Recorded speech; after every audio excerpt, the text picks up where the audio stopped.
ইয়ার পাকিস্তানের টিম, পাকিস্তানের ভক্তগুলো সবাই বাংলাদেশ টিমটাকে নিয়ে এটাই ভেবেছিল যে বাংলাদেশের টিম পাকিস্তানের থেকে ইয়ার সব কুছ তোড়কে যাएंगे। হ্যাঁ, এটাই তাদের মাইন্ডসেট ছিল যে তারা বাংলাদেশের টিমটাকে উঠাকে পাটাক দেंगे।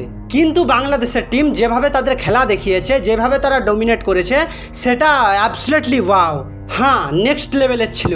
কিন্তু একটা অনেক বড় কোশ্চেন যে বাংলাদেশের টিম কি এই জায়গা থেকে রাইজ করতে পারবে, মানে বাংলাদেশের টিমের গ্রাফ কি এই জায়গা থেকে উঠবে?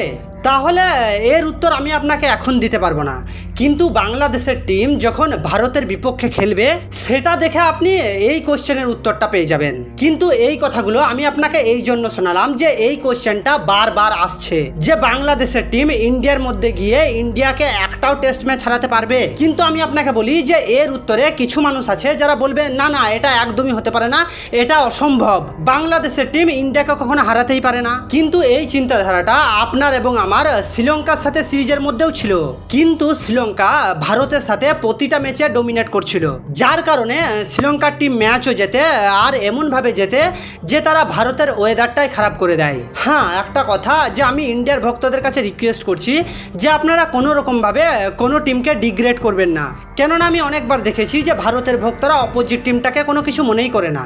হ্যাঁ, মানে বাকি টিমগুলো তাদের কাছে কোনো টিমই না, কিন্তু সবাই না যারা ক্রিকেট বোঝে তাদের কাছে আপনি বাস্তবটা জানতে পারবেন। এখানে আরও একটা কোশ্চেন যে ইন্ডিয়ার ব্যাটিংগুলো নাহিদ রানার সামনে কেমন পারফরমেন্স করবে। হ্যাঁ, যে 150+ স্পিডে বল করছে, যদি এমন স্পিডের ফাস্ট বলার কোনো ব্যাটসম্যানের সামনে দেওয়া হয় তাহলে সেই ব্যাটসম্যান কেমন পারফরমেন্স করবে? কেননা আপনাকে বলি তো এই সময়ের ব্যাটসম্যানগুলোর মধ্যে খুব একটা হ্যাবিট নেই 150+ স্পিডের বলকে ইজিলি খেলার। হ্যাঁ, খুব একটা হ্যাবিট নেই, কারণ হাতে গোনা কয়েকটা টিমের মধ্যে, কয়েকটা কান্ট্রির মধ্যে এমন বলার আছে, যেমন সাউথ আফ্রিকার কাছে আছে, নিউজিল্যান্ডের কাছে আছে, আর আজ পাকিস্তানের ডাউনফল হলেও পাকিস্তানের কাছেও আছে যারা 145 থেকে 150 স্পিড টাচ করতে পারে। কেননা বেশিরভাগ ব্যাটসম্যান কমফোর্টেবল ফিল করে না যখন তাদের সামনে 150+ স্পিডের বল থ্রো করা হয়। ওভারঅল আপনি বাংলাদেশের টিমটা দেখেন তো, স্পিনের দিক থেকে গেলে মেহেদি হাসান মিরাজ, লিটন দাস যে এখন খুব সুন্দর ফর্মের মধ্যে আছে, আর সাকিবুল হাসান তাকে তো আপনারা খুব ভালোভাবে চেনেন যে সে কেমন, এবং মুস্তাফিকুর রহিম সে যেভাবে তার পারফরমেন্স দেখাচ্ছে, সে যেভাবে তার এক্সপিরিয়েন্স দেখাচ্ছে, যে সত্যিই সে টেস্ট এবং ওডিআই ফরম্যাটের জন্য সেরা একটা ব্যাটসম্যান, এমনকি সে লং পারফরমেন্স দেওয়ার মতো একটা প্লেয়ার। নেক্সট জাকির হাসান, যেভাবে সে তেজ স্টার্ট দিচ্ছে ডেফিনেটলি অপোজিট টিমটাকে সে বিপদে ফেলে দেবে।